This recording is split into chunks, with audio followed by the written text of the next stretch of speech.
नाज़रीन तव्हांखे ॿुधाईंदा हलूं त जामशोर में बदअमनी जी बाहि भड़की पई आहे। पुलिस मुकम्मल तौर नाकाम। महराणी यूनिवर्सिटी गेट ते नामालूम फोरन हथियारनि जे ज़ोर ते एंटी करप्शन पुलिस एहलकार आसिफ जुड़ेजो खे यरगमाल बणाए सीडी मोटरसाइकिल फुर करे विया। जी नाज़रीन, रिपोर्ट लियाकत अली चांडियो मुताबिक़ जामशोर में बदअमनी जी बाहि भड़की पई आहे।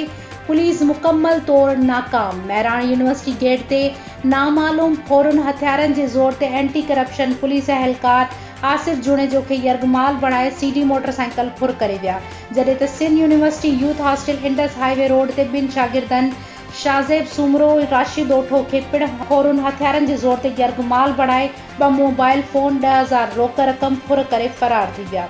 जॾहिं त लाॻीतो फुर वाक़िअनि ख़िलाफ़ शहरी ख़ौफ़ में बटिजी विया आहिनि। शहरियुनि वापारियुनि आईजी सिंध डीआईजी हैदराबाद खां जामशोर शहर में बदअमनी ते नोटिस वठण जे लाइ मुतालबो कयो आहे।